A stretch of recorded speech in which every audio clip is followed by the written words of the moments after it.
y quiero darles la bienvenida en nombre del señor rector de la Universidad de Valladolid, que en estos momentos se encuentra en un acto de graduación, pero que a lo largo de la mañana se sumará con nosotros a disfrutar de esta segunda jornada de los 6º encuentros en Santa Cruz.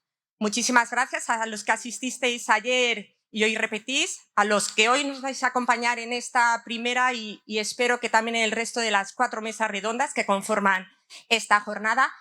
Y bueno, sobre todo espero que disfruten. Para nosotros es un orgullo pues abrir nuestro espacio, abrir nuestra actividad, el diálogo, la actividad intelectual y bueno, pues compartirla no solo con la comunidad universitaria, sino con la sociedad en su conjunto, misión también de nuestra universidad, y hacerlo con los grandísimos profesionales que hoy nos van a acompañar, a los que no quito más tiempo y bueno, pues directamente les doy las bienvenidas y por supuesto las gracias por acompañarnos hoy. Insisto, gracias y que disfruten. Bien, iba a decir, está todo perfecto, el día ha salido más bien fresquito, estamos aquí casi en familia y esta es la primera de esas 4 charlas. Bueno, no me voy a enrollar mucho. Esta es una charla que parece muy deportiva, tenemos a 3 nombres propios del deporte conmigo, pero no vamos a hablar de deporte, vamos a hablar de sus historias personales y de verdad que si no las conocéis merecen muchísimo la pena. El primero de los invitados, Jero García, le voy a pedir que suba por aquí, os pido un aplauso para él. Jero podría ser un hombre del Renacimiento, porque escribe libros, tiene una parte de actor, tiene una parte de coach, tiene una fundación y es un nombre propio del boxeo. Pero sobre todo es un líder que ha sido capaz de inspirar a muchísima gente gracias al boxeo y a su manera de sacar filosofía del boxeo. Así que bienvenido, toma asiento y enseguida te escuchamos. El del centro, aquí. Justo. Mira que te lo he preguntado, ¿eh? El segundo, sí, sí. Podríamos estar 50 minutos hablando solo con él, pero también tenemos a toda una subcampeona olímpica, una plata olímpica, como es Lourdes. Por favor, Lourdes Moedano, sube conmigo. Gracias. Y un poco como Jero, pues también dame un beso. Ay, sí. Con los micrófonos. Eso es, para que pite más todavía. Sí. Lourdes fue plata en Río de Janeiro, pero lo importante de esa plata es que estuvo muchísimos años desde niña trabajando para conseguirlo. Y vamos a hablar mucho de eso, de cómo las niñas gimnastas con 13 años aguantan una presión tremenda. Ahora tiene muchísimos proyectos, ha sido comentarista en Radio Televisión Española, tiene una parte de actriz y es también profesora, un poco como Jero, es maestra de su deporte, son embajadores de su deporte. Así que vamos a hablar de todo eso. Así que un aplauso para ella. Muchas gracias. Buenos días. Y Lorenzo, por favor, sube aquí conmigo. Esta historia sí que merece los 50 minutos casi. Resumiéndolo muy poco, diríamos que tenemos a un deportista histórico. O sea, es el mejor en la historia de España en su disciplina. Se dice pronto, el mejor de la historia. Pero es que además es una historia de superación increíble por 2 veces. Siempre ha habido un titular que ha acompañado mucho a Lorenzo, que es el de que nació medio muerto, que es durísimo ese titular, pero él es capaz de llevarlo con una sonrisa y explicárnoslo. Pero más que ese momento que ya fue tremendo, en la época del COVID, en el 2020, él sufrió un momento durísimo cuando era el número 1 del mundo. Bueno, pues todo eso nos lo va a contar. Tenemos al hombre del renacimiento del boxeo, a nuestra gimnasta y a este verdadero ejemplo de superación. Tiene muy buena pinta, ¿verdad? Pues venga, un aplauso. Os voy a pedir que os sentéis y arrancamos. Bueno, a Jero quizás también le conozcáis por su faceta televisiva. Estuvo mucho tiempo al frente del programa Hermano Mayor, en el cual había problemas, muchas veces, no sé si de adaptación, de convivencia, y él llegaba a esas familias, a esas situaciones críticas y las resolvía. Así que lo primero que te quiero preguntar, Jero, porque también tienes una fundación muy relacionada con eso, es, tú tienes una gran cruzada contra la violencia, tienes una gran cruzada para intentar que el deporte precisamente sea una manera de luchar contra la violencia, pero cuéntanos tu caso, porque tú eres el primero que has tenido que cambiar. Tú eres el primero que aprendiste de tus errores para decir, este no es el camino. Cuéntanos un poquito y tu historia. Bueno, yo soy de los que abogo principalmente porque el deporte es el mejor vehículo transformador de personalidades en positivo, sobre todo de gente joven. Yo, si de algo estoy orgulloso, es de ser un acompañante de la gente de cambio. Mucha gente me tacha a mí de que soy el agente de cambio de muchos chavales. Yo digo que no tengo ni la suficiente prepotencia ni soberbia para creerme tal. Yo creo que el agente de cambio es, por encima de todas las cosas, en mi caso el boxeo, en nuestro caso el deporte. Luego hay alguien, un tutor, un acompañante, que en este caso, en el mundo del boxeo o en mi gimnasio o en mi fundación, soy yo. Y luego, por encima de todas las cosas, está el tercer factor, que son las ganas de querer cambiar. Entonces, si metemos esos 3 factores en una costelera, sale lo que es un verdadero agente de cambio, y ese mismo agente de cambio fue el que me transformó a mí. Entonces, me gusta decir que yo debería vivir 3 vidas para agradecer al boxeo todo lo que ha hecho por mí. 3 vidas tuyas con todo lo que haces, o sea, Claro, se nos sale del mapa, ¿eh? Bueno, estas jornadas están un poco bajo el paraguas de la palabra del silencio, el motivo del silencio. Yo lo que te quiero preguntar es porque tú le has dado mucha voz a personas en riesgo de exclusión, a personas que no necesitaban. Te quiero preguntar por eso, por cómo es tratar con todas esas personas que están en el límite, por cómo es de importante que como sociedad no giremos la espalda para que no sea un problema, y qué has notado tú que es lo más difícil de cuando una persona está al límite, ¿vale? Para poder que esa persona vuelva a sacar lo mejor de sí misma. El silencio. Lo más difícil es el silencio. Lo más difícil es que pidan ayuda. Ese es el problema, porque al final tú te vas hundiendo. O sea, ya no solamente en el problema, cuando aparecen las ansiedades, aparece la depresión, o sea, cada vez te hundes más, ¿no? Y a mí me gusta siempre poner en el escaparate de que pedir ayuda no es debilidad, es vulnerabilidad. Y vulnerable somos todos, ¿no? Pero para eso tiene que haber alguien que tienda una mano, ¿no? Mira, hemos hablado antes de cuando has hablado del programa de Hermano Mayor. A mí siempre me gusta, no quería ahí interrumpirte. Puedes hacerlo con toda la confianza. No, pero sí, bueno, que parece que éramos héroes, ¿no? O sea, parecía que llevábamos a las casas, Pedro García antes y luego yo, y lo único que nos faltaba era un antifaz y una capa, ¿no? O sea, entrábamos, le solucionábamos el mal a esos niños. O sea, parecíamos más el exorcista, que le sacábamos el demonio a esos niños, tal. Pero yo voy a decir una cosa, que los héroes, eso seguro, no están en televisión. En televisión hay otra cosa, los héroes están mucho más cerca. Los héroes son esa gente que está alrededor y que siempre cuando nos ve en un momento dado, en una mala situación, nos tienden una mano, nos dan un abrazo, nos dan un beso o simplemente nos miran y nos dicen, ¿te pasa algo? Pues mira, hablando de héroes, vamos a hablar de una heroína que tú conoces bien.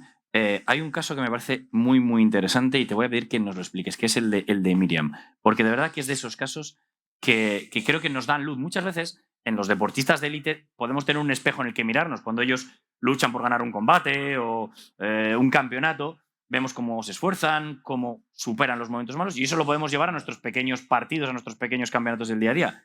El caso de Miriam creo que es muy inspirador. Cuéntanos un poco cómo fue esa historia.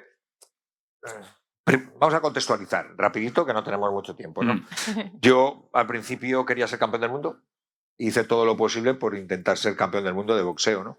Al final, por determinadas circunstancias, me tengo que retirar y mis objetivos cambian, y es, quiero hacer campeones del mundo. Y monté un gimnasio y me iba muy bien y empecé a sacar campeones de España, campeones de Europa y campeones del mundo. Pero bueno, en un momento determinado me llega una llamada de teléfono de un compañero mío que que se va a retirar de dar clase y que tiene una niña que quiere boxear, ¿no? Y yo, pues bueno, pues hace 20 años el boxeo femenino ni estaba ni se le esperaba. Era un deporte estaba mal visto, muy incluso, residual, ¿no? Pero vamos, era raro, era lo extraordinario. Entonces digo, bueno, pues tráetela. Era una niña que yo ya había visto pelear en full contact, en kickboxing, ¿no? En otros deportes de contacto. Y bueno, la niña pues empezó con 18 añitos, de Vallecas, una tía valiente, bragada, ¿no? Y empezó a entrenar. Y la verdad que la niña iba muy bien. Y luego, sobre todo, el carácter que tenía. Cada vez que entraba a la sala, con una sonrisa, alumbraba todo el gimnasio, ¿no? Era súper educada, todo perfecto. Pero en un momento determinado ella empieza a cambiar. Ella ya no mira la cara, ella ya no sonríe, ella empieza a contestar mal, empieza a tener trastorno de conducta, de comportamiento, trastorno del sueño, incluso trastornos alimenticios, empieza a fallar. Pero bueno, yo digo, es una niña, 18 añitos, salvajita, pues ya está, en la adolescencia, ¿no? Y nos surge un combate. Antes de cualquier combate de boxeo hay un ritual 24 horas antes, que es el pesaje. Normalmente en paños menores nos pesamos para pesar lo menos posible y entonces pues vamos y nos pesamos. Se pesa la rival de Miriam, yo miro ahí, bien, está en el peso perfecto y veo que Miriam se sube a la báscula, pero la veo rara. No la veo bien. Y veo que ella se sube a la báscula y se empieza como a tapar. ¿Qué hace esta? Empiezo a mirar y en ese momento dado veo marcas.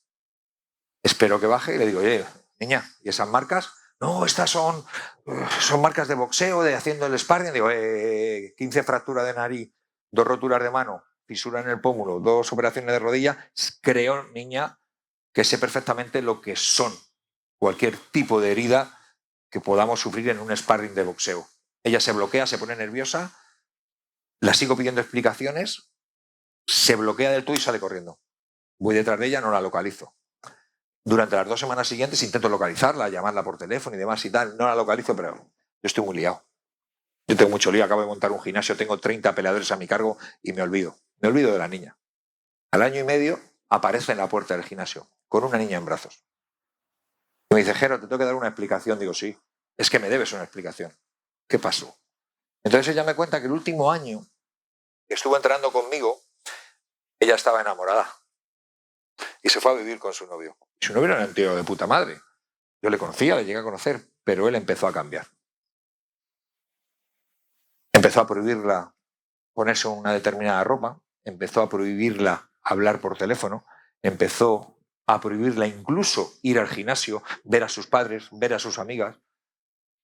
Empezó a hablarla mal, empezó a gritarla, empezó a insultarla, empezó a empujarla, empezó a bofetearla, empezó a darle puñetazos y todo acabó con una paliza en medio del salón con 8 meses embarazada a patadas. Ella acaba en el hospital a punto de perder a la niña y yo digo, bueno, vale, ¿y qué quieres hacer ahora? Entonces ella me dice, yo quiero boxear, Jero. Digo, pero no puedo. Digo, ¿por qué no puedes? Porque tengo la niña y no tengo ni dónde... Digo, esa niña ya no es solo tuya, esa niña es de los demás. Esa niña entró ahí y desde ese día, 20 años después, pues mira, ahora que es azafata y tal, a partir de ese día es mi sobrina Zaira. Y yo a Miriam la di unas vendas y la di una comba. Ella se vendó y se puso a saltar. 20 años después sigue saltando, pero ahora es campeona de España, es campeona de Europa y es campeona del mundo.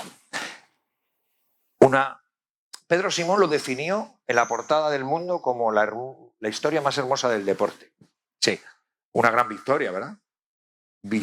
Una gran victoria labrada en la peor de las derrotas. ¿Cuál? La mía. ¿Por qué?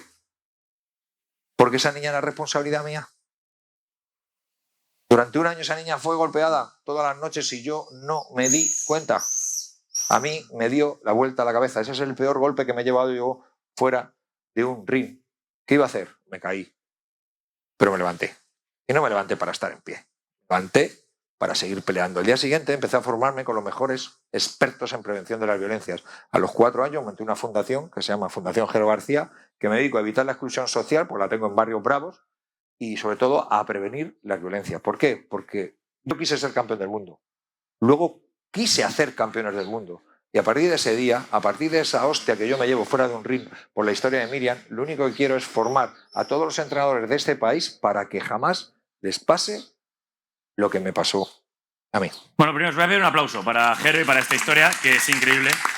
Yo quería destacarla porque habla un poco de esa idea de lo importante que es romper los silencios y la verdad es que, Jero, sigo diciendo que eres un espejo en el que mirarnos en muchas cosas, sobre todo por esas ganas de seguir saliendo de tu zona de confort y de seguir peleando. Enseguida volvemos contigo, pero antes quiero contaros un poco también la historia de Lourdes. Yo a Lourdes la conozco en los Juegos Olímpicos de Río de Janeiro, en el momento en el que todo eran aplausos, todo eran cámaras de televisión.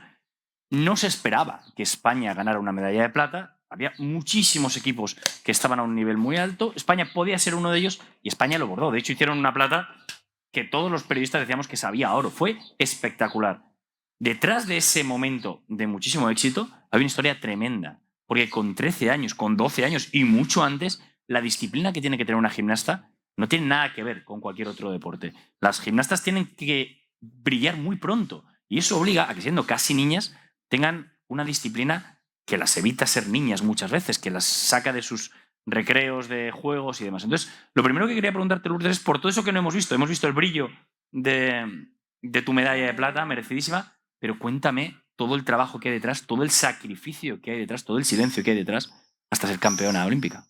Pues, Nico, el trabajo que hay detrás y el esfuerzo es increíble porque, claro, como bien has comentado, la gimnasia rítmica es un deporte en el que se empieza siendo muy jovencita, muy pequeña, que en mi caso fue con 5 años, y ya con 13 años me seleccionaron para entrar en la selección española y eso supuso que yo soy de Córdoba, me tuviera que desplazar de manera permanente con esa edad a Madrid, al centro de alto rendimiento.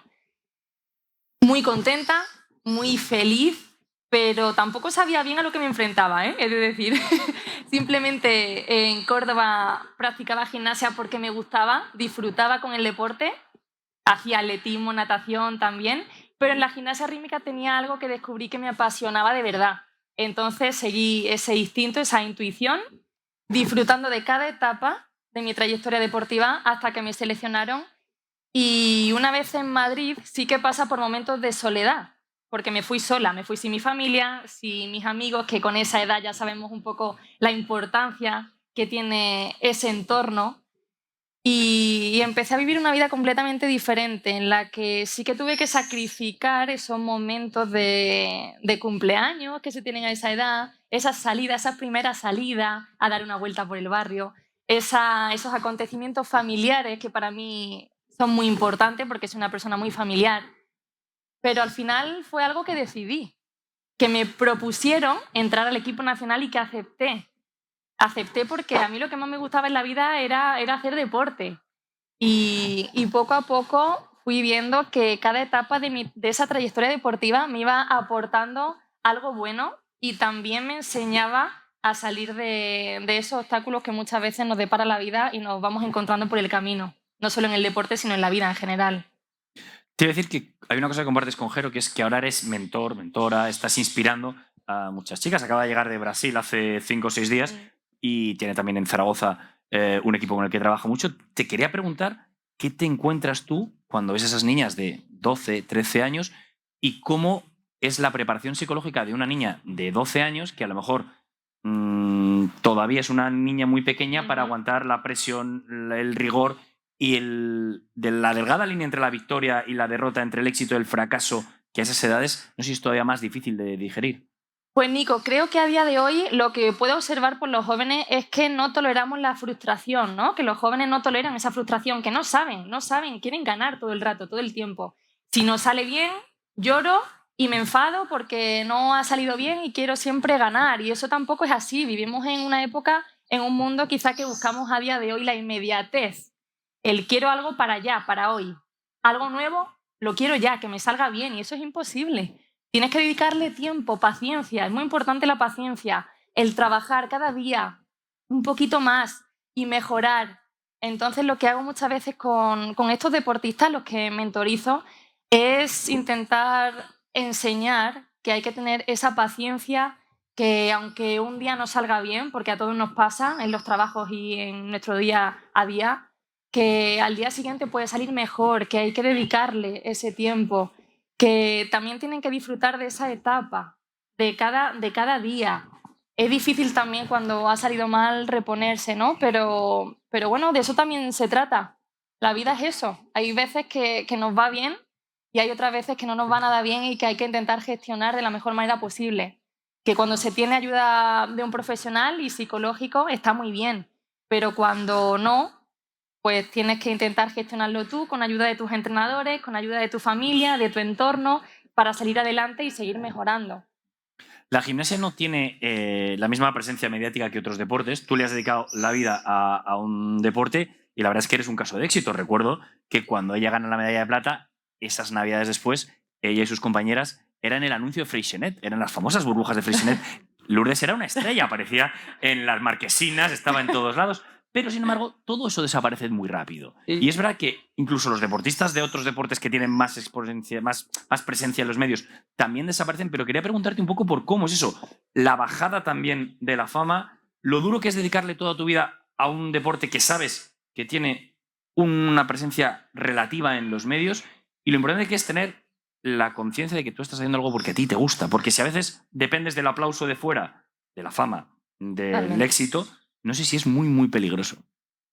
Claro que hay que gestionar tanto cuando una trayectoria deportiva o cuando algo en tu vida te ha salido mal, ¿no? Hay que saber reponerse ante eso, como también es tan importante gestionar esa trayectoria de éxito, ¿no? O sea, que terminó con una medalla olímpica, pero que, por supuesto, conseguí esa medalla olímpica por haber fallado mucho antes y haber pasado por ese momento de frustración y de seguir adelante.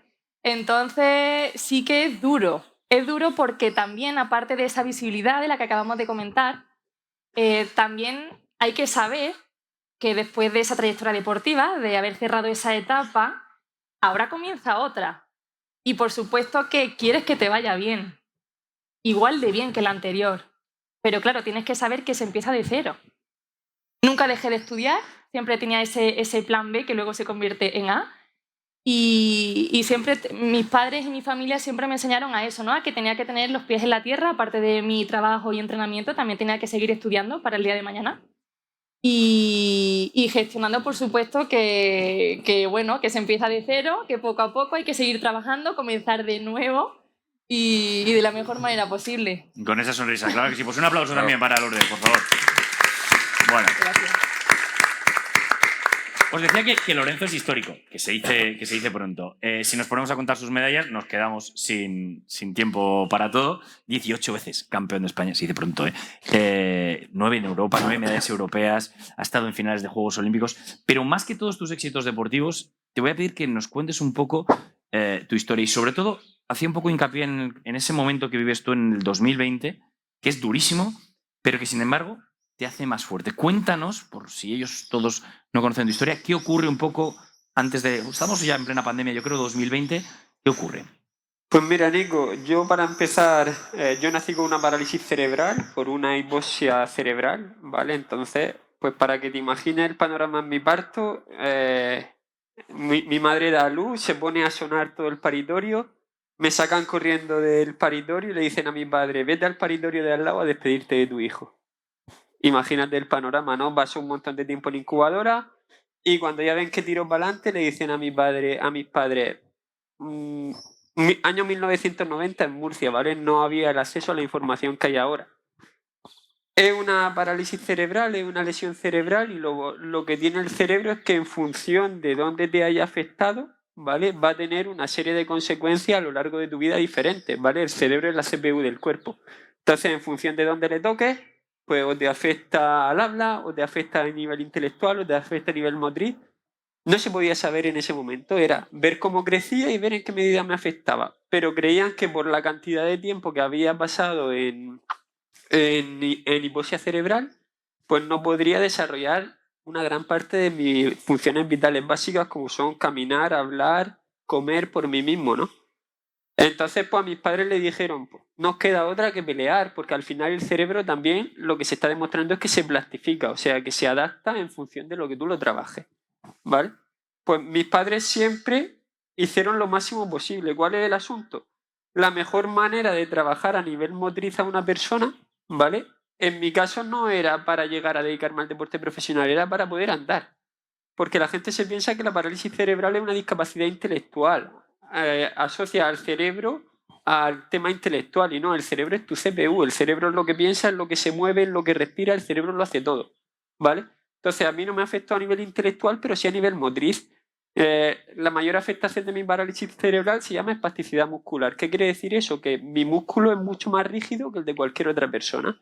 ¿Qué supone eso? Que la diferencia entre un hueso y un músculo es que un músculo es blando y un hueso es duro. Si tú el músculo lo haces muy duro, pierde la capacidad de flexibilizarse y dejas de mover ese músculo, ¿vale? Entonces, ¿cuál era la manera de hacer eso? El deporte. ¿Qué pasa? Yo empiezo en el deporte y el proceso era, empezaba en un deporte, me motivaba porque el deporte me encanta, veía lo malo que era, me cabreaba, me frustraba y me lo dejaba. Hasta que a los 18 años encuentro un entrenador bueno que me dice, escúchame, te vas a olvidar de competir, vamos a dedicarnos a entrenar.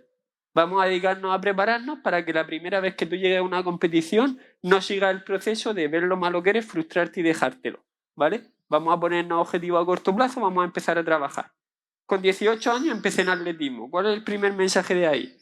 Aquello que la gente dice de que para ser bueno en algo tienes que empezar desde muy, muy, muy pequeño, ser siempre el mejor y entonces llegas a la élite, no siempre es así. en un deporte como el de Lourdes sí que es importante, porque al final la flexibilidad es una cualidad que empiezas a trabajarla desde muy pequeño, o si quieres ser flexible a los 53 años no vas a poder hacerlo. No lo dirás por mí. Vale.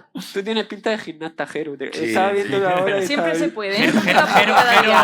Pero en mallas puede ser una imagen muy Sí, dura. puede ser Sí, bastante sí. duro. Es sin malla y ya lo veo. Sí. o sea. Pues, Ahora explicaremos que hay una cosa muy bonita y es el buen Bueno, rollo que tienen ahora los tres. ha Claro, empezado a claro. atacarme él. Claro. Ha dicho que no está afectado intelectualmente. Eso habría que verlo. Pues este buen rollo es el siguiente paso que hablaremos. Pues, Pero sí, sigue. al final yo empiezo a los 18 años a hacer atletismo, ¿vale? No empiezo a competir hasta los 19 y a los 21 me cambia la vida porque llega una concentración del equipo paralímpico a Murcia, a mi pueblo. Y hablan entre el organizador de la concentración y el responsable de la pista de atletismo donde yo entrenaba, ¿vale? Y ahí es donde me doy cuenta de que yo con una parálisis cerebral puedo competir contra gente que tiene mi misma discapacidad y mi misma afectación. Yo no sabía que el deporte paralímpico existe, ¿vale? ¿Por qué? Porque por desgracia ahora se está trabajando mucho en eso, pero hasta no hace mucho estaba totalmente silenciado, ¿vale? Entonces yo me doy cuenta de eso y mi entrenador me siente y me dice, mira, has tenido la infancia que has tenido una adolescencia donde para llamar la atención has liado todas las que has querido, ¿vale? Y no ha tenido consecuencia ninguna porque otra gente ha asumido las consecuencias por ti, o porque tiene una discapacidad, o porque querían sobreprotegerte, o por el motivo que sea, todas las que has liado te las han tapado. A partir de ahora, si tú firmas esta licencia, por las marcas que sabemos que estás haciendo, la primera competición que vaya es muy posible que hagas récord de España. Hacer récord de España supone que te colocas como el mejor en esa prueba a lo largo de toda la historia y supone que toda la gente que venga por detrás va a ver lo que tú haces para intentar primero igualarte y luego superarte, con lo cual empieza a ser referencia para la gente. ¿Eso qué quiere decir? Que tus cagadas van a afectar a otra gente. Decide si quieres firmar la licencia porque te puede cambiar la vida para muy bien si lo gestionas bien, pero te puede cambiar para muy mal porque dirigir a la gente al mal camino te va a acabar afectando a ti también, ¿vale? Pues yo me tiré a la piscina. La firmé, un año después era campeón de España, doble subcampeón de Europa y estaba en 2 finales olímpicas con 2 récords de España, ¿vale? Que se dice pronto, anda. que se dice pronto. Un aplauso, es que merece la pena. O sea, campeón de España, final olímpica, lo hice con una naturalidad que... Pues el caso es que me vine a la Blume y mi vida cambia por completo, ¿vale? Va evolucionando a lo largo de toda la carrera tal y yo me dediqué desde el primer momento porque a mí me hacen una rueda de prensa al volver a mi pueblo y me dicen ¿cuál es tu reto después de hacer historia siendo el mejor europeo en 2 finales olímpicas? Y dije, llegar a todos los colegios de España a decirle a los niños que si ante la oportunidad de machacar a alguien porque coja un balón y se caiga, emplean exactamente el mismo tiempo en preguntarle por qué se está cayendo, puede ser que unos años después vean a ese muchacho en un estadio olímpico con 80.000 personas, la bandera de su país cumpliendo su sueño. Entonces eso pega un pepinazo en medios de comunicación y me empiezan a reventar las redes sociales de centros educativos, de asociaciones, de entidades, pidiéndome que fuera a dar charlas a sus coles. Yo no tenía formación en eso, ¿vale? ¿Cuál es el asunto? Yo empiezo a dar charlas motivacionales en centro y veo que los niños que sufren violencia o que tienen discapacidad y están en situaciones jodidas, empiezan a empatizar conmigo y a contarme sus situaciones a través de redes sociales, ¿vale? Yo acudo a mi profesor de psicología del deporte. Yo estaba estudiando ciencias del deporte y le digo, mira, Fran, me están contando una locura aquí, pues de niños que se autolesionan, de niños que no quieren salir de su casa, de niños que se están tomando pastillas de sus padres porque no saben cómo aguantar lo que les está pasando y empiezan a formarme en cómo intervenir ante esas situaciones de emergencia y a cómo prevenir, detectar e intervenir ante situaciones de violencia, ¿vale? Pues yo sigo durante 10 años trabajando pues, con Fundación ANAR, con UNICEF, con Save the Children. Y llega un momento determinado en que una mañana me llaman de la Liga de Fútbol Profesional. Yo ya estaba trabajando con ellos en campañas contra el bullying y me dicen, oye, tal, creo que te hemos encontrado la ubicación para que dejes de molestarnos. Vamos a presentar un evento de una campaña muy grande que se ha hecho con la agencia McCann, con un tío de televisión que seguro que lo conoces, que es el presentador de Hermano Mayor. Quiero que venga a la sede de la Liga que se presenta una campaña que se llama Sport vs Bullying. Pues yo llego a la sede de la Liga, se presenta la campaña y después me viene el jefe de comunicación de la Liga y dice, el de los pelos así, el de Hermano Mayor, acércate y habla con él, que ya le hemos dicho que El que iba tiene a ir". pinta de gimnasta. Sí. El de las Pues- vallas. El caso es que yo empiezo ahí atrás, me acerco ahí como una groupie, oye, Jero, me han dicho estos que hablé contigo, tal, y me dice, vente en 3 días a mi gimnasio que vamos a ir a un bar enfrente que se llama Mauricio y nos vamos a Que poner es su ahí. oficina, que es su verdadera oficina. Que es su verdadera oficina. ¿Vale? Entonces empezamos a trabajar ahí. ¿Y en qué radica todo esto? Año 2020, la pandemia, a los deportistas olímpicos y paralímpicos que estamos preparando los Juegos nos dejan salir en plena fase de desescalada para volver a los centros de alto rendimiento con motivo de que los Juegos se habían retrasado un año, pero había Juegos y no podíamos estar preparándoles desde casa. Entonces, cuando empiezan la fase esta de desescalada de puedes salir 1 hora a hacer deporte, te dejo salir a pasear al perro hasta la playa de enfrente, pues a los deportistas de alto nivel nos autorizan a volver a los centros de alto rendimiento. ¿Qué pasa? Mi entrenador y yo pensábamos que de haber estado entrenando tanto tiempo en nuestra casa partiríamos de cero. Pero algo que hizo muy bien el Comité Paralímpico es que reaccionó rápido y a mí, por ejemplo, me montó un gimnasio en mi casa. Y entre eso y que tenía escaleras que podía hacer tal, no había perdido tanto como creía, ¿vale? Pues el caso es que me dice mi entrenador que para recuperar esa sensación de competición, la primera vez que podamos vamos a ir a competir. Y eso es en agosto de 2020 en Bilbao. Pues yo me voy a Bilbao, compito, primer salto, segundo salto, tercer salto. Yo ahí estaba para ponerme número 1 del mundo, pero es que aparte estaba para hacer récord de Europa, ¿vale? Estaba saltando 6.30, 6.40, 6.50 en los entrenamientos de manera regular, ¿vale? Llegó el primer salto, 5.87, récord de España, número 1 del mundo, tal. Llegó el segundo salto y ya me empieza a ver raro. Llegó el tercer salto y ya me costaba llegar a la tabla de batida. Y el cuarto salto lo salto y me mareo. Y entonces mi entrenador estaba en la grada y me dice, ¿qué te pasa? Digo, pues yo no sé si serán las asmas, si serán los nervios. Y dice, se acabó la competición. Vete para Madrid, descansa unos días y hablamos jueves o viernes, ¿vale? Pues el caso es que yo estaba preparando unas cosas con Jero y yo hablaba mucho con él. Y entonces una noche desde la Blume hablando con Jero un puto cabezón, ¿vale? Entonces estaba hablando con él que no sé si estábamos preparando una charla o estábamos preparando algo. Y él estaba todo el rato, Lorenzo, te veo ahogándote todo el rato y me está tocando las narices. Lorenzo, que no respiras bien. Y al final llega un momento que dice, a tomar por saco la charla, llama al servicio médico, diles que a qué hospital te tengo que llevar, que si me tengo que esperar 3 horas en la puerta, me espero, ¿vale?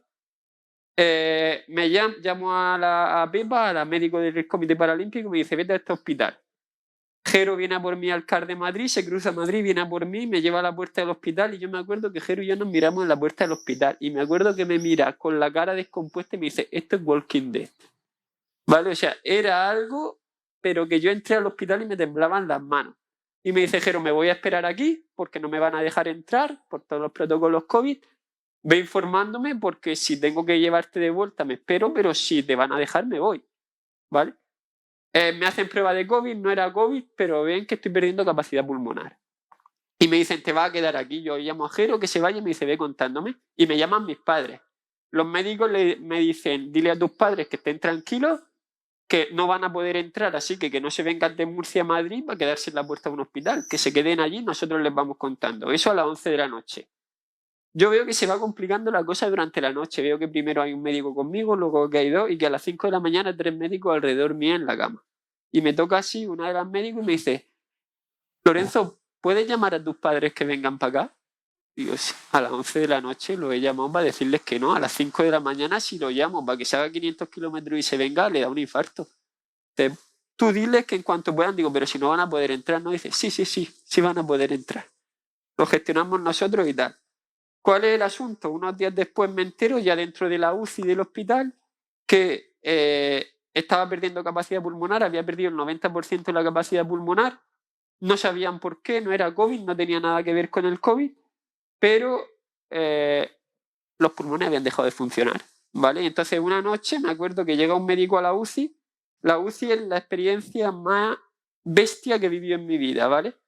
Porque aquello era ver la vida y la muerte a cada momento, o sea, ver cómo entra una persona, cómo pelea y cómo sale, pero por la otra puerta, o sea, una barbaridad. Y yo me acuerdo que una noche entró un médico y me dice, mira, me da igual lo que me enseñaron en la facultad, me da igual tal, dice, en la situación en la que tú estás, si yo estuviera, me gustaría que me lo dijeran así, dice, lo primero de todo, ves la máquina que tienes al lado, respira gracias a esa máquina, porque tus pulmones con el 10% de capacidad pulmonar no da para que te den el oxígeno suficiente. O sea, estás vivo gracias a esto. Lo segundo, no sabemos por qué te estás muriendo. sabemos que el origen puede ser una neumonía, pero a un chaval deportista que no fuma, que tiene unos hábitos de vida saludable y que tiene 30 años, no tiene sentido que una neumonía le afecte así. Y no sabemos cuál es el origen, con lo cual no sabemos cómo tratarte para evitar que esto se reproduzca y entonces que no podamos hacer nada. Pero lo que sí sabemos es que tienes que dejar el deporte de competición. Claro, a mí en una noche me dicen, te estás muriendo, no sabemos por qué, pero acabas de perder tu trabajo. Claro, yo esa noche me hinché a llorar, pero fue súper curioso, Nico, porque te juro que cuando estás en una situación tan sumamente bestia, no piensas en las cosas que te quedan por hacer, piensas en las cosas que no has hecho. ¿Vale? En lo que no le dijiste a cierta persona, en la decisión que por miedo no tomaste y tal. Pues el asunto es que salimos de esa, me diagnostican una enfermedad rara y me ponen un tratamiento. Me dicen que tengo que dejar el deporte, yo me reoriento ayudando a chavales con discapacidad a hacer deporte, me reoriento en medios de comunicación, ¿vale? Y al final, ¿qué es lo chulo de esta historia? Ningún paciente de mi enfermedad a mí me dieron una incapacidad y a mí me prohibieron hacer deporte, ¿vale? Pero llegó un punto en que el médico vio, el neumólogo vio que me ayudaba tanto el deporte a nivel psicológico y que me estaba hundiendo tanto, yo cogí en 4 o 5 meses, cogí 30 kilos de peso, ¿vale? O sea, me estaba matando. Que me dijo, venga, vamos a empezar poco a poco a ver si puede hacer algo de actividad. Pues hace 2 años, de la mano de Profuturo, que es un proyecto social de Fundación Telefónica y Fundación La Caixa, por el tema de la educación digital en países en desarrollo, pude volver a correr una carrera de 5 kilómetros. Vinieron neumólogos de toda España porque no se creyeron que una persona con mi enfermedad pudiera correr. Y al final, yo no corrí por el estado físico, corrí porque psicológicamente me ayudaba tanto el volver a ponerme unas zapatillas y el volver a sentir que podía hacer deporte, que realmente el cuerpo asumía que eso tenía que pasar, ¿no? Y por mucho que clínicamente fuera muy difícil de entender, la cabeza hacía que fuera así. Entonces, lo chulo de esa historia es que al final, contra viento y marea, pero al final sigo poniéndome las zapatillas y ya no con el objetivo de ganar una medalla olímpica, pero sigo intentando salir cada vez que el tiempo me deja hacer deporte. Dices, lo chulo de esa historia. Lo chulo de esa historia es toda la historia, de verdad. O sea, lo chulo de esa historia es que da para, de verdad, para que el aplauso fuera muchísimo, muchísimo más largo. Ha habido un momento muy bonito aquí, cuando de broma Jero te tiraba una pullita y te tiraba una broma, que creo que puede reenganchar mucho lo que estamos hablando del silencio, y es la confianza con la que Jero te habla de tu problema sin tratarte de una forma paternalista, sin una sobreprotección. Porque creo que una de las cosas que tú pedías precisamente cuando empezabas a hacer deporte era eso, que te trataran como un igual, que no te miraran de otra manera. Hay una anécdota tuya de, si yo fallo un gol, quiero que me digáis que he fallado un gol. Eso cómo es de importante, tú que representas también muchas personas que a veces han sentido una manera de excluirles, a lo mejor no por mala intención, pero que también era una manera de excluirles, ¿no? Mira, yo creo que la mayor discriminación es que no te digan que eres tonto cuando has hecho una tontería, ¿vale? O sea, si te ha llegado un balón, lo has pisado y te has caído de boca, es que eres torpe, ¿vale? Y si no te dicen que eres torpe, se están riendo más de ti que si te dicen que eres torpe y te vacilan. ¿Por qué? Porque a base de eso también es como se mejora. Al final un deportista no mejora si no le dicen lo que estás fallando, ¿vale? Y un fallo enorme con las personas con discapacidad es esa falsa empatía de no voy a decirte lo que estoy viendo, ¿vale? Por lo que te pueda afectar, ¿vale? Yo me acuerdo que yo llevo al primer entrenamiento, yo preparé los Juegos de Tokio entrenando boxeo con Jero. Tú imagínate un tío tan torpe y tan malo como yo entrenando boxeo con Jero. Pues me acuerdo el primer entrenamiento que el cabrón me pone en medio de todo el gimnasio. Claro. Y encima me pone a hacer desplazamientos laterales. Yo tengo una afectación que en una de las partes de mi cuerpo me afecta más. Pues cada vez que giraba para un lado el cabrón se descojonaba. Pero ¿qué pasa? Así estaba más concentrado en hacerlo lo mejor posible para que el cabrón no se riera de mí. Entonces, eso es lo que de verdad hace mejorar a una persona. Porque si tú lo escondes, si tú dices, venga, que se ponga a hacer los desplazamientos, pero ahí en la esquina para que nadie se dé cuenta, pues al final va a bajar la guardia, se va a relajar y va a tardar 6 meses en aprender a hacerlo bien. Si tú me pones en el centro del gimnasio sabiendo que como me caiga, qué es lo que va a pasar, te va a descojonar de mí, te aseguro que yo solo por picarme y tocarte las narices no me voy a caer. Y entonces lo que iba a mejorar en 6 meses lo aprendo en una sesión.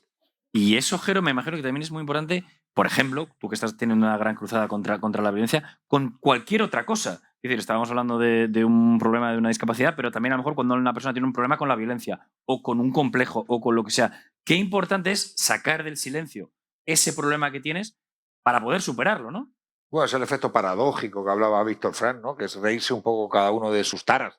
Bueno, nosotros al final, pues allí en el gimnasio somos una tribu, somos una familia e intentamos siempre reírnos y, bueno, yo al primero que entra por la puerta le pongo un mote.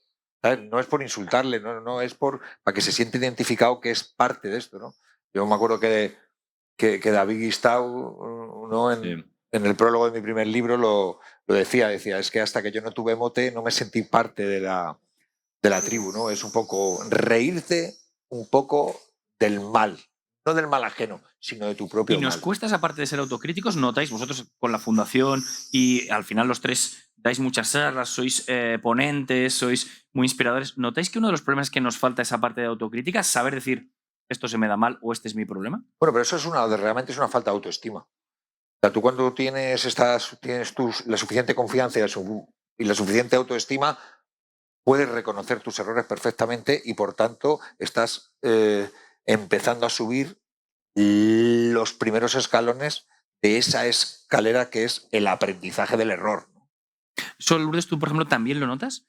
Que hablabas un poco de que las nuevas generaciones solo quieren ganar. La capacidad de gestionar la derrota, la crítica, esto no se te da bien, lo tienes que trabajar, o esto no es lo tuyo, en la gente joven sobre todo. Creo, Nico, que lo más importante también es analizarse y saber qué se nos da bien y qué no se nos da bien. Y de eso que se nos da bien hay que potenciarlo. Hay que mejorar la parte débil y potenciar sobre todo algo que de verdad hemos nacido para ello y que se nos da bien y que podemos llegar a conseguir ese objetivo. Sí que cuesta mucho la parte de analizar, por lo menos en el deporte, en mi deporte, que es lo que suelo ver, cuesta mucho esa parte. De hecho, la mayoría ve antes lo malo, ¿no? No, es que a mí no se me da bien esto, no se me da bien, no soy buena en lo otro, a mí la cinta, el aro, y otra compañera sí, ya. Pero también enseño a que cada persona, aquí todos somos muy diferentes, y a él se le puede dar mejor, se le puede dar bien algo que yo no tengo ni idea. Y lo mismo pasa al revés. Es decir, cada uno tiene su punto fuerte y su punto menos fuerte también, su punto débil. Y eso está bien que lo sepamos, ¿no? Lo que se nos da bien y lo que se nos da mal. Pero si tendemos siempre a pensar negativo y no, al contrario, positivo, intentando ver qué es nuestro fuerte. Es verdad que en los Juegos Olímpicos hay una cosa muy curiosa que es ver deportistas tan distintos que sabes que no son intercambiables. Que a lo mejor una persona que hace boxeo y que mide 1,90 pues no podría hacer gimnasia porque no tiene la flexibilidad, que un ciclista que pesa 60 kilos a lo mejor no podría jugar al baloncesto con personas que juegan a 100, y cada uno, sin embargo, ha encontrado su sitio. Y eso es lo bonito, ¿no? A mí me gusta ver eso, que todos seamos diferentes y que a cada uno se le dé bien una cosa totalmente diferente a la persona que tenemos al lado. Pero y luego también con el carácter, porque yo me acuerdo, yo he estado 10 años en la Blume y yo soy un loco del deporte, ¿vale? Y a mí me gustaba en mis ratos libres irme a ver cómo entrenaban los demás, porque al fin y al cabo estás con los mejores. Y yo una cosa que me sorprendía del deporte de Lourdes, yo las veía y a lo mejor podían estar 4 horas tirando una masa o cogiéndola, tirando un balón, pero en una mañana eso. Y yo me acuerdo que yo me ponía a escuchar música y me quedaba ahí desde la cristalera que hay en la parte de arriba del pabellón viéndola. Y yo decía, si yo tuviera que hacer eso, qué desesperación. ¿Vale? Lo es. ¿Por qué? ¿Por qué? Porque por el carácter que yo tengo, un deporte así me hubiera vuelto loco. ¿Vale? Me hubiera vuelto totalmente loco. Entonces, lo bueno que tiene el deporte es que hay una variedad tan grande de deportes que cada uno en función del carácter y de una cosa que a mí me molaría también preguntarte es ¿cómo trabajas con una niña de 13 años para explicarle que tiene que estar 4 horas tirando una bola para arriba, ¿vale? Para que cuando le pongan la música la bola caiga donde tiene que caer en el momento en que tiene que caer. Bueno, en un momento donde la gente quiere subir el tweet y que tengas 10.000 retweets en un minuto. Bueno, y eso de 13 años, pero que también hay de 5, de 6, de 7, de 8, que esa edad se aburre antes, ¿no? Se aburre más fácilmente. Entonces ahí es donde el entrenador juega un papel muy importante, que es la de que la niña o el niño no se aburra y que aprenda. Entonces hay que modificar y adaptar cada entrenamiento. Una niña de 5 años no puede estar tirando la maza, lanzando la pelota durante 4 horas. es menos, claro, son menos horas de entrenamiento, la exigencia no es la misma, entonces hay que ir modificando. Pero sí que es verdad que en mi deporte en concreto es necesario repetir con la misma música durante años. A nivel internacional hemos estado 2 años con la misma coreografía, con la misma música, los mismos aparatos, cinta, pelota, aro. Y eso a nivel mental es duro. Luego te acostumbras, te acabas acostumbrando, pero el machaque y el agotamiento Claro, que pero sientes después de ¿cómo preparar a entrenar... una niña para que dé ese salto? Porque al fin y al cabo llegó un momento en que diste el salto de entrenar Sí. en Córdoba a entrenar en la Blume. Te tuvieron que preparar. O sea, Claro. tú no puedes pasar de entrenar 1 hora al día a entrenar 5 y de estar en tu casa a entrenar tal de golpe porque te explota la cabeza. No, por eso ¿Cómo te preparas para eso? tiene que ser poco a poco y de manera progresiva. Dependiendo de la edad de la gimnasta y del nivel, tienes que ir enfocando el entrenamiento en base a eso. No puedes pasar de una cosa a otra tan drásticamente, no. Tiene que ser de manera progresiva. Menos horas, poquito a poco, sube, aumenta de nivel, un poquito más de horas, unos elementos quizá de la coreografía más complejos, más difícil, y eso va haciendo que también la deportista o el deportista se vaya motivando y vaya encontrando dentro de toda esa motivación y ese día a día un objetivo, que los objetivos van cambiando, no son los mismos objetivos cuando tenemos 5 años que cuando tenemos 13, que cuando tenemos 20, cuando tenemos 30. Entonces eso hay que ir modificando y también es muy importante analizar un poco al deportista o a esa persona con la que trabaja para saber de qué manera entrenar y trabajar con ella o con él. Es Sí. usar una metodología, ¿no? Que también... Claro, y después depende del hambre que tenga.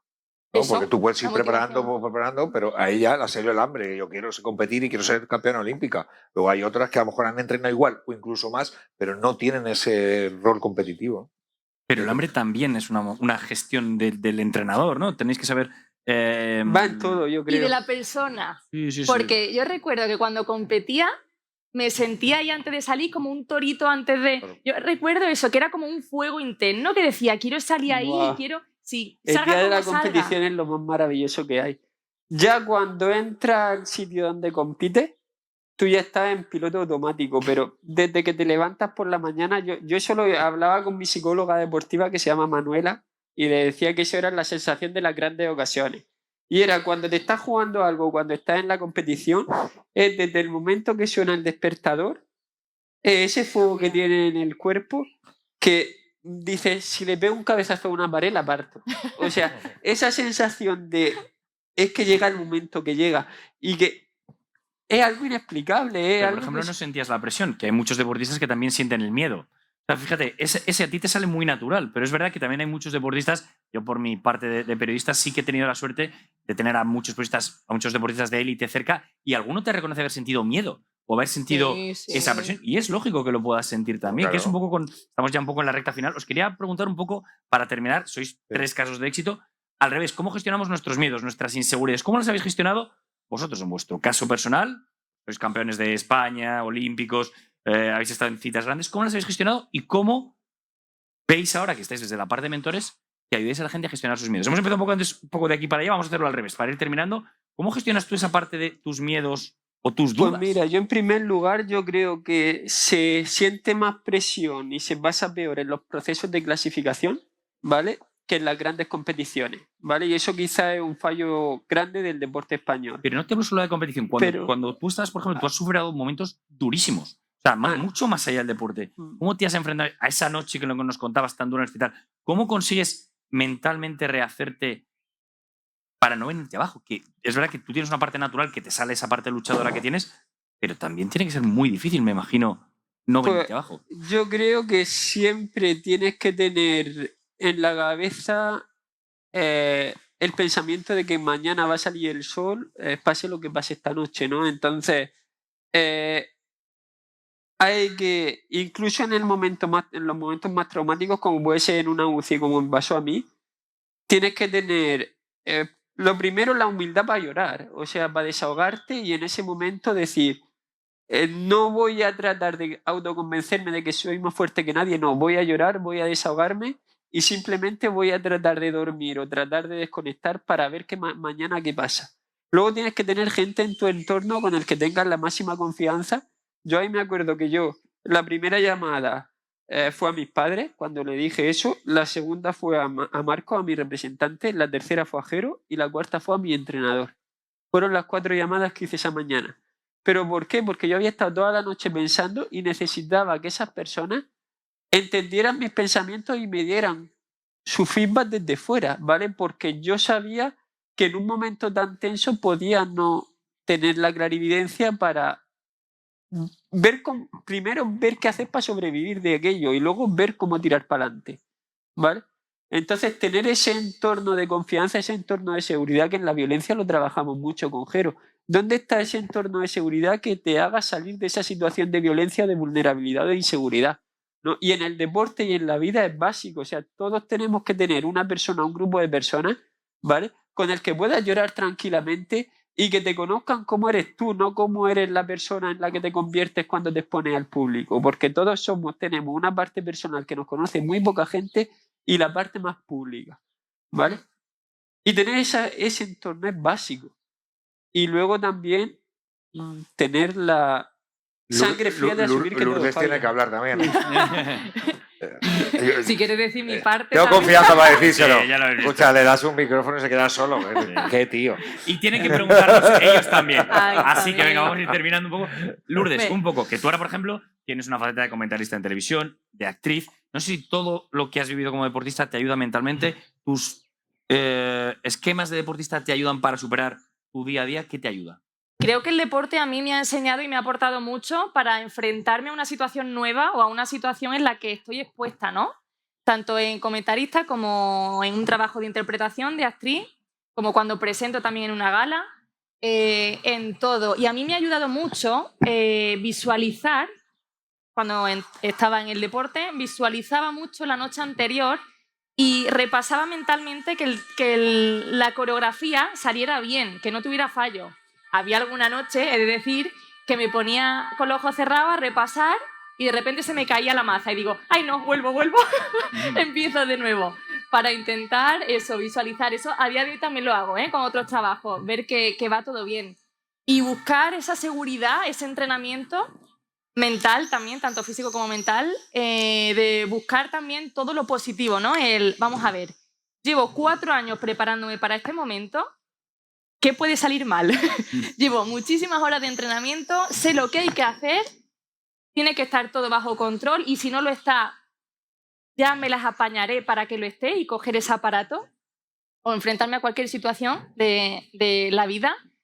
Y es verdad que cambio mucho cuando se me cruza un pensamiento negativo, porque al final todos tenemos miedo, también se tiene miedo, por mucho fuego que tenga dentro, también se tiene miedo.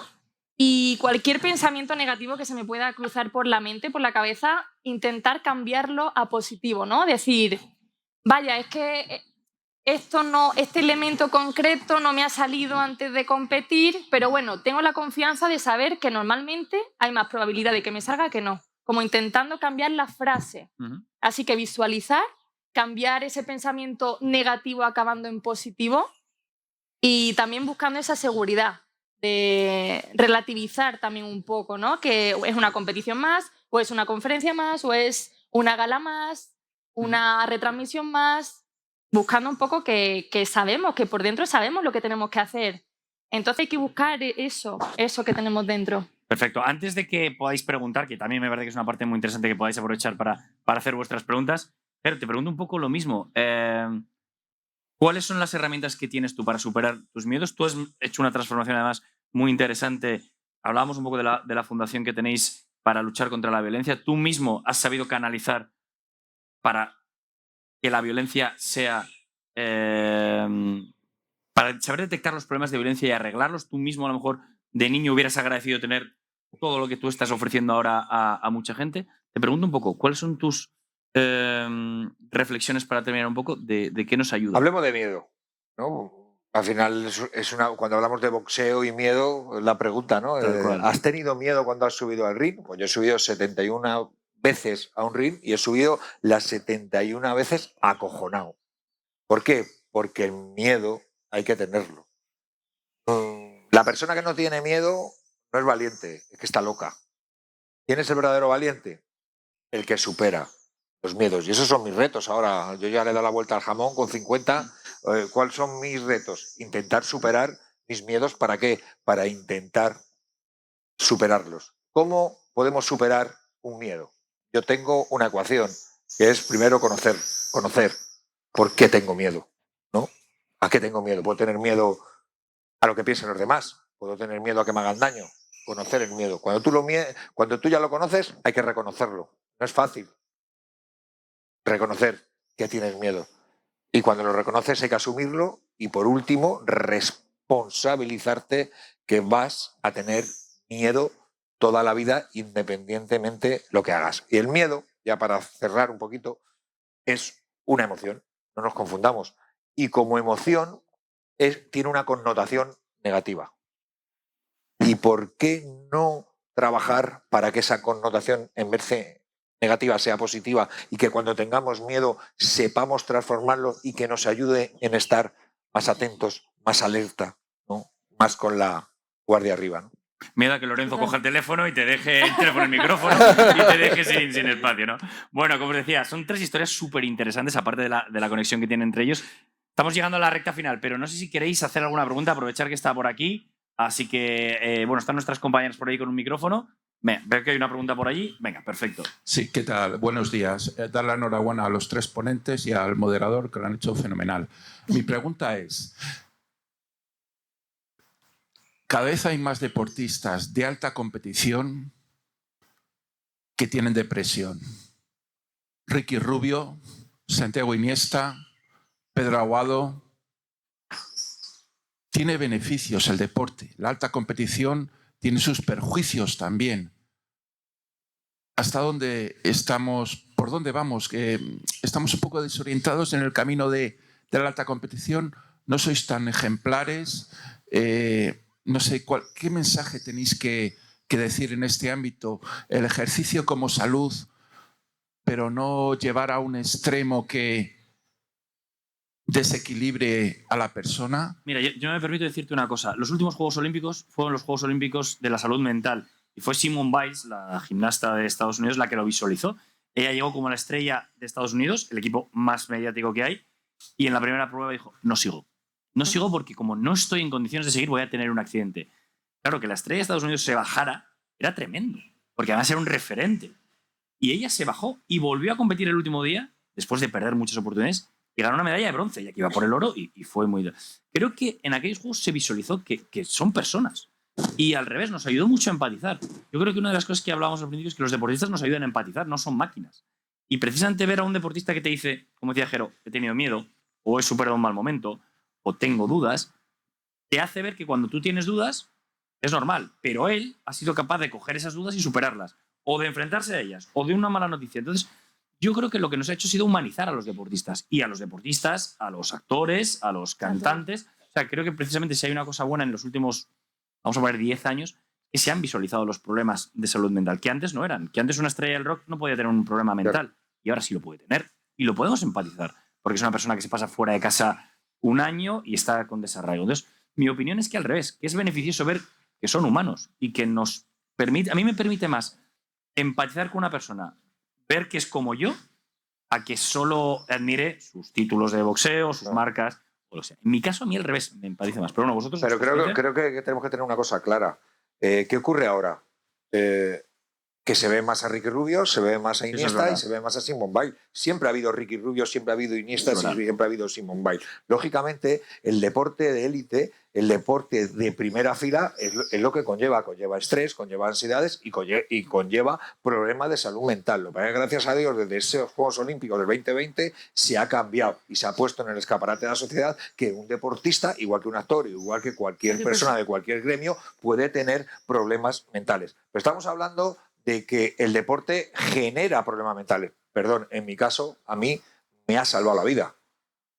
¿Vale? O sea, yo, el que tenía problemas de salud mental desde nacimiento, era yo. Yo soy diagnosticado TDAH tardíamente. Si yo no hubiera encontrado, en este caso, el boxeo, pues a saber dónde hubiera podido acabar, porque yo era un auténtico demonio. A mí, el boxeo vino para salvarme la vida. Yo tengo que abrazar al deporte y por eso tengo que intentar también trasladar a otros chicos que a través del deporte pueden canalizar esa agresividad y regular su ira, ¿no? Y luego también una cosa, que yo creo que el verdadero mensaje de esto no es que, por el ejemplo de Iniesta o por el ejemplo de Ricky Rubio, el deporte sea lo que se está cargando la salud mental de las personas. Las estadísticas nos están diciendo que antes de final de siglo 1 de cada 2 personas estará en tratamiento por depresión. Y no son todos deportistas profesionales.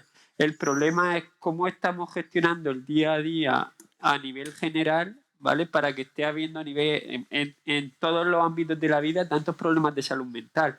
Porque hay problemas de salud mental en los deportistas, por supuesto, pero también en los ingenieros, en los arquitectos, Claro. en los médicos y en los abogados. Lo que pasa que también la tensión que tiene el deporte de élite. Vamos a ver, Lourdes y yo damos muchas conferencias con Lola. Bueno, Lola sí. Fernández Ochoa, estamos hablando de Blanca Fernández Ochoa. Yo tengo solamente una clase en la universidad que hablo solo de eso, o sea, del juguete roto, del camino de vuelta, del deportista que cuando se le apagan los focos, cuando ya no tiene palmaditas en la espalda, ¿qué pasa? Y entra en depresión y no es capaz de decir, oye, yo estoy deprimido para que le ayuden. Y fíjate, Blanca se echó al monte a morir. Entiéndeme, que eso, ¿verdad? Como te lo cuento, mira. Sí. Que cuando te lo cuenta Lola y Lola te dice, y no pude ayudarla porque no la cogí, la llevé a un psicólogo. O sea, te rompe. O sea, lo que tenemos que tener claro es que todo el mundo necesita ayuda y que cuando veamos que alguien la necesita, pues, vamos a tenderle la Ayudar. mano. Y es eso, empatizar. Lo estabas diciendo tú, empatizar. Empatizar con la persona que tenemos al lado y que tenemos enfrente, necesario. Pero si al fin y al cabo eso, todos somos personas y es verdad que la salud mental a día de hoy está en todos los trabajos, esos problemas. Y lo que pasa es que es verdad que los deportistas lo podemos visibilizar, ¿no? Le podemos dar esa visibilidad en ese momento. Que siempre digo que hacer ejercicio físico es muy bueno para la salud, pero es verdad que con tanta exigencia y a ese ritmo y a ese nivel no es tan sano. Pero es verdad que luego cambia vida. A Jero le cambió la vida, a mí, por ejemplo, también, gracias a la gimnasia rítmica que me ha aportado pues, esa madurez desde los 13 años, que he podido afrontar otras situaciones. En fin, a cada uno al final de su parte personal le ha podido aportar algo. Eso también va mucho en cómo se viva tu etapa. Buena contestación, ¿no? Sí. No, sí. ¿Hacéis meditación para reequilibrar la cabeza? Yo con el boxeo ya tengo suficiente. Es mi propia meditación. Bueno, fíjate que son dos deportes... ¿Alguna vez se va a decir que el boxeo exactamente, es meditación? o sea, yo te he escuchado decir eso. Sí. O sea, son deportes antagonistas, ¿no? Pero son muy parecidos. ¿Por qué? Porque tú cuando boxeas, igual que cuando haces meditación, es estar aquí y ahora. Por eso lo de canalizar la agresividad y regular la ira. El boxeo, cuando te pones a pegar en un saco, es que haces modo túnel. Haces modo túnel. ¿Por qué? Porque al final el boxeo es jugar a pelea. Y cuando hablo de boxeo, quiero también volver a contextualizar.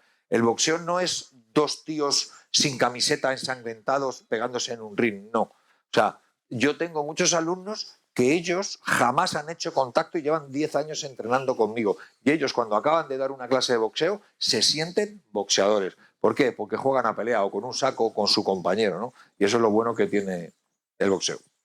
Qué bien vendo mi deporte. Venga, ¿alguna pregunta más? Veo por aquí que se levantó una mano, así que le voy a pedir a mi compañera que acerque el micro a esta tercera fila, por aquí a la izquierda. Y levanta la mano para que te vean nuestra compañera. Era por aquí la pregunta, ¿no? Sí. Por ahí, de cuarta fila, sí. Hola, buenos días. Pues nada, lo primero agradeceros vuestra labor porque me parece muy importante y que había una laguna en este tema y que os estáis ocupando.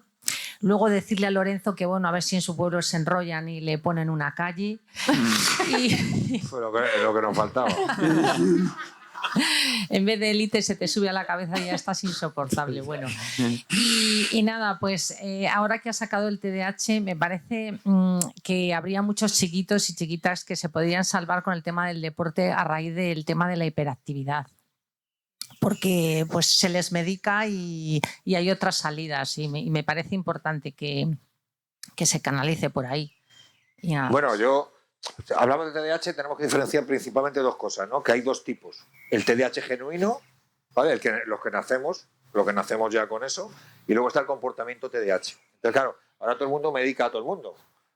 Pero primero tendríamos que averiguar si es un comportamiento TDAH que puede venir provocado por una sobreestimulación de redes sociales o por una sobreestimulación normal, que a esa persona lo que hay que hacer es quitarle las pantallitas y posiblemente vuelva a su ser, y no hace falta medicarlo, y luego los que tienen ese, digamos que el TDAH genuino, que yo no me he medicado en la vida.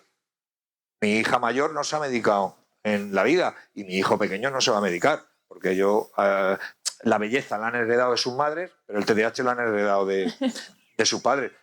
Mi hijo hace deporte desde que sale del cole hasta que se acuesta. Mi hija mayor exactamente igual. O sea, hay que intentar enfocar y canalizar. A mí muchas veces me dicen, joder, ¿y si no me gusta el deporte? Pues andas, naturaleza.